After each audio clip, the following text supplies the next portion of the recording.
Prophet Muhammad SAW, in his hadith, exchange for gold and gold, silver for silver, wheat for wheat, barley for barley, dates for dates, salt for salt, light for light, equal for equal, and hand to hand. If what you have exchanged differs in type, you can treat as you wish, provided the exchange is hand to hand. Assalamualaikum and hi, my name is Irshadi. In this video, we're going to talk about these paper things that call money. Based on the aforementioned hadith earlier, Prophet SAW want to emphasize the justice and fairness of exchanging commodities and money, especially the ones that have been mentioned in the hadith, gold with gold, silver and silver, dates and dates, barley and etc. So without further ado, let's move on to the history of money. It's funny to think that how humans have been working throughout 8 to 10 hours a day for this, basically this minted paper that comes from the factory and originally from woods. This particular paper are the main reasons for corruptions, crime fights, and even war. Learning about how we as a human thought about money can help us reflect on our current historical shift from seeing paper as money to seeing digital ones and zero as money. I mean, like bitcoins, they have that 102 and something like that. And even when we check our online banking, it contains numbers only. So the history of money started with a simple and easy transaction that we call as barter exchange. In ancient times, when money didn't rule the world yet, people didn't really have any commercialized idea of racking up profits from making businesses from the resources that they have. Most of the time, surplus food or goods produced will be traded through the barter trade to fulfill daily necessities and needs. The system provides benefits in trade and exchange of goods because it does not involve the role of a middleman and only occurs when both parties are satisfied with the transaction. Nevertheless, the barter system is overshadowed by a lot of drawbacks. For instance, if Ali only has one sheep and he wants to trade 10 apples with Mutu, he will have to slaughter his sheep and divide it into smaller parts because of the value of the sheep and 10 apples are not the same. Because it is very much unfair to change sheep and 10 apples. It would mean like changing 10 cents with $10. Anyone wouldn't want to change 10 cents with $10. Plus, if he decide to divide the good meat, I mean, like he needs to slaughter the goat meat so that he can share the portion. He can trade the portion of meat to the apples. But then the other meat that he still have will going to rot over time. Therefore, he needs to either sell it or maybe he needs to preserve it. But something tells that the meat value is going to decrease over time. So it would be good to keep that. So we need something that is much more durable and would last longer for our medium of exchange, and there comes the existence of money, the commodity money. It is any form of currency that can serve as a purpose other than as cash. It can be gold, silver, alcohol, cigarettes, and my favorite one from Malaysia, from the history of Malaysia, is kulit siput gerus. For example, in World War II, there's another story, interesting story about commodity money. It is about cigarettes during the World War II. It is very much popular with the soldiers back then. When the soldiers found out pretty quickly that smoking is a common activity that the majority of the soldiers would do, it was understood that cigarettes were a highly desirable item, and people want that. So swiftly then, cigarettes became a typical exchange in some barracks because of the massive quantity that were brought up until it became so commonly accepted within the community of the soldiers themselves. So then we move to the metal money, which the Islamic coins made its first appearance. So the Roman empires were the founder of the money that is called as dinar and dirham. So dinar and dirham is basically gold coins and silver. This currency were commonly used in transaction from the time of Prophet Muhammad until the end of Caliph Abu Bakr reign. So the vigorous spread of Islam during the reign of Umar al-Khattab enabled a large amount of spoils of war to be obtained. In addition, during his time, he started a body of supervisors of government funds that was inspired from the methods that were practiced by the Byzantine Empire, the empire that ruled before the came of Islam. So the Caliph also made some of the few adjustments to the coinage designs because the currency before in particular have these kinds of carvings that are not appropriate to the Muslim community. So after he have made some adjustment, then the carving looks much more suitable to the Muslim community. It have that carvings of heart, jawi, and something like that. And then after that, we talk about the paper notes. Paper notes are currency that lies in the form of paper that is backed by commodities such as gold and silver. It was first introduced by the Chinese. The paper money is known for its representative element. It is a certificate or token that can be exchanged for the underlying commodity. So basically, during the Chinese times, so the merchants needed tens or even hundreds of thousands of coins to complete transaction. So the problem is that when they need thousands of them, then the weight is very much heavy. I mean, like it can be even 10 pounds. And transporting them would become much more difficult. So the government said like this to the merchants. How about we root this piece of paper and then you will just claim the whole money later just by using this paper. So that is the first appearance of paper notes on the history of money. And then it evolved. And then we see that the introduction of paper money back then, it was backed by gold until the Bretton Woods system comes in. So basically, the Bretton Woods system was introduced by US. It is because US is quite dominant in terms of their gold reserve, so that they are quite dominant in economy back in the days. So the money, the paper money that US used to do is that they have gold as their reserve and the back for the money. So when their economy faces stagflation, they decided to throw out the options of backing the money with gold because they have because of the stagflation or inflation, the gold reserve becomes very low. So that they decided to throw out the option and then goes to the existence of the fiat money. Fiat money is basically the money that has no intrinsic value as it is not backed by anything except trust and legal tender. This is the money that we use today. Then it evolves into something much more incredible. We see that today we have touch and go. We have e-money. We also have debit cards. We have online banking. We have credit cards. So the existence of something like debit cards and e-money makes it very easy for the society to go cashless into the store. With only card or smartphones, people are able to reach out to their savings account using money for their daily life necessity. And soon after that, not very long after the fiat money was introduced, this is where the big guy comes in. Bitcoin is a digital currency that we can use anywhere without borders. It is a it is a type of electronic money or digital currency that was created in 2009 by Satoshi Nakamoto through the concept of peer-to-peer electronic cash system. Conceptually, Nakamoto began to ponder about why gold can be used as a universal medium of exchange, while the usage of fiat money is only limited to only respective country. So he believed that there should be a money that where everyone can use and are prone to inflation. Cryptos are decentralized. They are not overseen by any government. There are no regulator that regulates the money. The transactions are carried out between users using cryptographic channels with no middleman. It can also be traded or swapped for regular currencies, goods or services. And this is quite complicated, but in the layman term, in order to get the Bitcoin, you have to use this kind of supercomputer and solve a mathematical equation. And if you happen to solve that and become the fastest one, and you will be rewarded with the money. I mean the Bitcoin.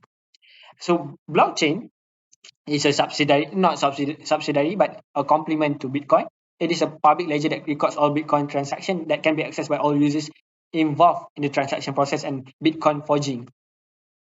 It is quite an innovation because there's no hacker that are able to succeed to hack its system until today, until the time that I speak now.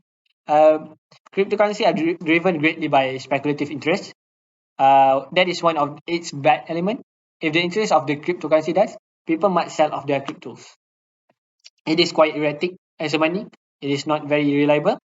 And however, there's this one interesting story about crypto community. I've been part of it. I've seen this tragedy happening in 2021. Elon Musk.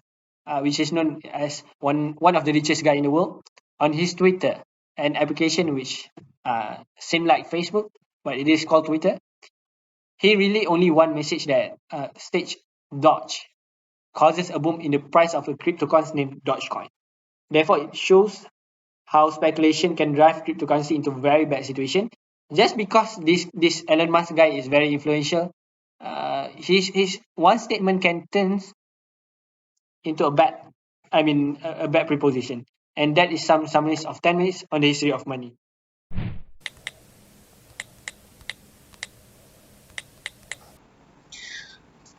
In order to understand numismatics and its impact on history, it is important that we take a look at some of the perspectives of historical scholars on money at the time.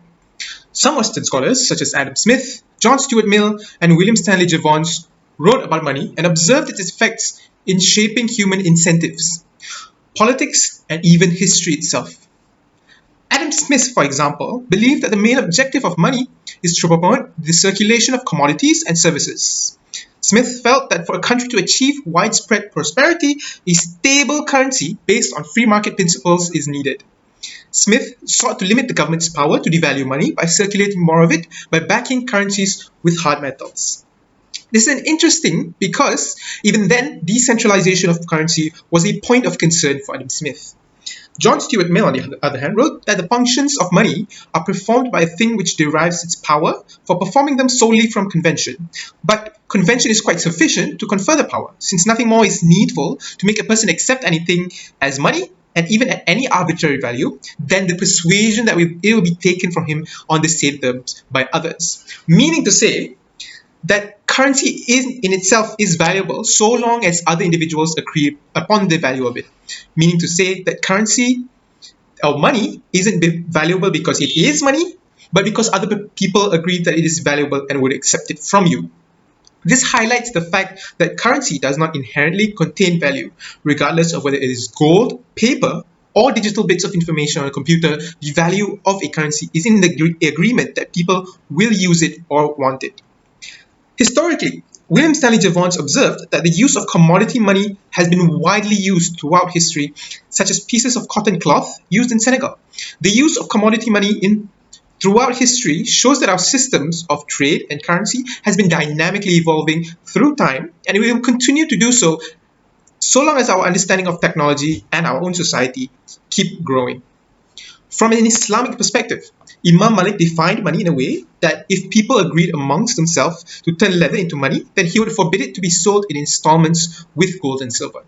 And according to Al-Ghazali, Allah has made dinar and dirham as a judge and intermediary between all property so that all property can be measured with it. Because it is a permanent thing, then the currency of gold and silver can be a fair mechanism as a measuring tool of a commodity. Ibn al-Qayyim states that dinars and dirhams are the value of the price of an item.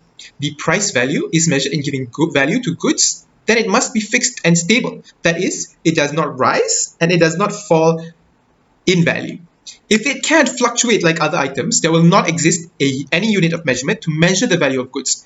He also believes that money is not sought for himself, but it is used to obtain other commodity goods. When money begins to be turned into a commodity and used as a transaction goal, then the entire economic system will be in crisis. Based on those definitions offered, it is possible to conclude that currency from an Islamic perspective is something that functions as an intermediary instrument in the process of exchanging products, or in other terms, a medium of exchange.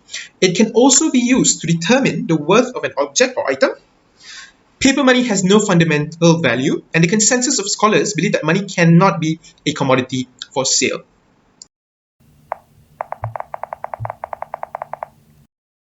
The extent to which cryptocurrencies are compliant with Sharia principles is the subject of Muslim academics' dispute on Bitcoin.